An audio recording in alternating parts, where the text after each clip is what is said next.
મને બી પ્રેમ જ્યાં જ્યાં ક્યાંય ભગવાનમાં, સંતોમાં, શિષ્યોમાં, ભક્તોમાં હું આ માર્કિંગ કર્યા કરું. પ્રેમની પાછળ આપણો કાંઈ સ્વાર્થ છે કે આપણો આ પ્રેમ નિસ્વાર્થ છે?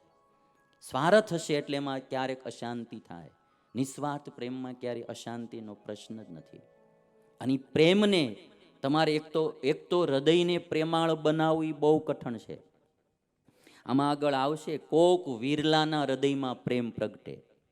અને એમાંય ઓરિજિનલ અસલી પ્રેમ આવવો એ તો બહુ કઠણ કામ છે. તમે 7 દાડા બધાય જો ધ્યાનપૂર્વક મુમુક્ષુ થઈને કથા સાંભળશો નારદ ભક્તિ સૂત્રની, તો તમને બધાયને, આવડા બધાયને નહીં, તમને બધાયને પણ જે કાંઈ થોડી ઘણી હવા હશે કે અમે ભક્તિવાળા છીએ કે અમે ભક્ત છીએ, એ હવા ટાયરમાં પંક્ચર પડે નીકળી જાય ને એમ નીકળી જાય હાથમે દાડે. બહુ પાકું તમને આ કહું છું. હા, તમને બી બધાને, મને તમને બધાને, આપને જે આમ કંઈક હોય ને, તમે બી બધા જે બધા 20 વર્ષના જૂના સત્સંગી, 7 પેઢીના જૂના સત્સંગીઓ બધા તમે સાંભળજો. હાથમે દાડે તમને એકવાર તો એમ થાય કે મારું આવી ભક્તિ તો આપણી પાસે 10% નથી. આપણી ભક્તિ તો હજી બધી ગોઠણિયા ભર પાણીમાં છબછબિયા કર્યા જેવી છે, ગુનામાં ડૂબકીઓ મારી એવી ભક્તિ આપણી કાંઈ છે હજી તો આપણી ભક્તિ જ નથી. ઓરિજિનલ પ્રેમ જ. એક તો હું જોઉં છું ને કે માણસ, પ્રેમાળ હૃદયવાળો માણસ મળવો જ મુશ્કેલ છે આ દુનિયામાં. નફરતું કરનારા તો હજારો મળે, પણ જેની આંખમાંથી આમ અમૃત વરસતું હોય એવા માણસો મળવા જ દુર્લભ છે. બાકી નફરતની આગ વરસતી હોય એવા તો કેટલા માણસો જોવા મળે. અને પ્રેમ હોય તો એ પાછો અસલી પ્રેમ હોય એવા માણસો મળવા બહુ દુર્લભ છે. એટલે મારે ને તમારે પહેલી વાત આ એક વિચારવી કે આપણી પાસે શુદ્ધ પ્રેમ છે કે નથી, એ મારે ને તમારે વિચારવું રહ્યું. બીજી હવે પોઈન્ટ મારે તમને કહેવો છે. એ પોઈન્ટ એ છે કે પ્રેમ આપણી પાસે આવે, હવે અસલી પ્રેમની વાત, હવે નકલીની પૂરી થઈ જાય, બરાબર? અસલી પ્રેમ, ઈ પ્રેમ કેટલો હોવો જોઈએ? તો એની માટે બધા જ વ્યાખ્યાકારોએ એક વાત આપી કે સાતુ અસ્મિન પરમ પ્રેમ રૂપા. ઈ અસલી પ્રેમ પરમ હોવો જોઈએ. પરમ એટલે પરાકાષ્ઠાનો હોવો જોઈએ, થોડો ઘણો નહીં ચાલે. પૂર્ણ, પૂર્ણ એટલે 100% હોવો જોઈએ. 100% એટલે મગનલાલ 99% નહીં હાલે, ત્યારે એ ભક્તિ બનશે. આવું આવું આનું કહેવાનો મતલબ છે. એ હું તમને ઉદાહરણ સાથે કહીશ. 99% નહીં ચાલે, 100%. તમને હું કહું, પાણી હોય, તમે એને ગરમ કરવા માંડો, બરાબર? એટલે 0 ડિગ્રીથી એને તાપમાન આપવાનું શરૂ કરો. એ પાણીની વરાળ ક્યારે બને? પાણીની વરાળ ક્યારે બને ભાઈ? 100 ડિગ્રી સેલ્સિયસ તાપમાન થાય એટલે બને. 99 એ બને? 99 એ પાણીની વરાળ બને? ન બને. 100%. આ તો સાયન્ટિફિકલી નિયમ, ગણિત વાળો.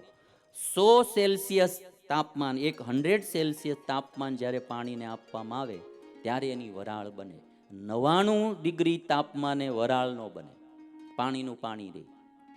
100 ડિગ્રીએ એ વરાળ બની જાય. પાણીમાંથી એનું રૂપ આખું બદલીને જો એનું સ્વરૂપ બદલી દેવું હોય, પાણી છે એ સ્થિર હોય, અને જ્યારે વરાળ બને એટલે ઉર્ધ્વગામી બને, પછી ઉપર મળે ચડવા. એમ જીવાત્મા ભક્તિ કરવાની શરૂઆત 0 લેવલથી શરૂ કરે.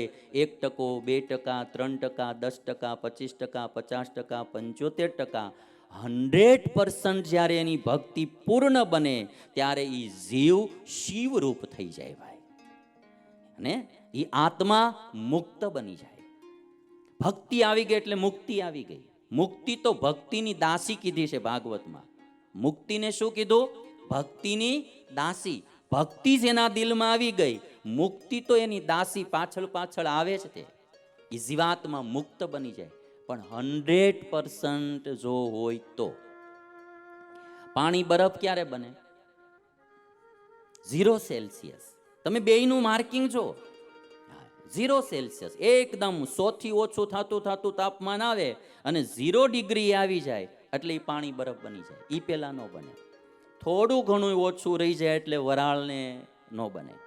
એમ મારે ને તમારામાં ભક્તિ હજી કદાચ આપણામાં અસલી, પહેલો તો એ જ વિચાર કરવાનો રહેશે કે પ્રેમ મારામાં જે છે ભગવાન પ્રત્યે કે સંત પ્રત્યે કે ભક્ત પ્રત્યે કે ધૂનમાં કે કીર્તનમાં કે કથામાં કે ભક્તિમાં, આ મારો પ્રેમ અસલી છે કે નકલી છે, આ પહેલાં માર્કિંગ કરવાનું. કે ખાલી કરવા ખાતર હું આ સવારમાં રોજ પૂજા કરું છું, હે, કરવા ખાતર મંદિરે જાઉં છું, ઉપરથી દંડવત કરું છું, પગે લાગું છું, કાંઈ કરું છું, ધ્યાન કે માનસિક કાંઈ, એ અસલી છે કે નકલી, એ જોવું. અસલી હોય તો હવે કેટલા ટકા છે એ જોવાનું રહ્યું. 5% છે, 10% છે, 25% છે, 100% જોશે.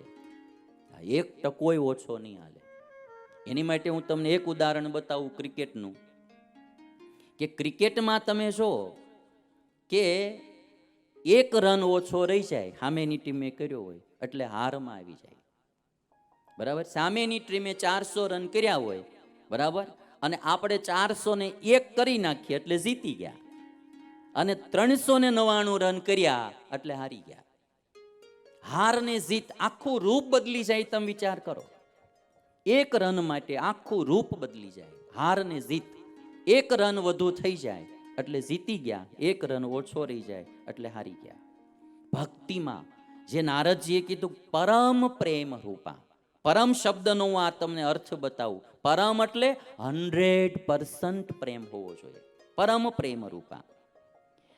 શાંડિલ્ય મુનિએ કીધું પરાનુરક્તિ, અનુરક્તિ ખાલી ન કીધું, પર અનુરક્તિ, ત્યાં એને પર શબ્દ વાપર્યો.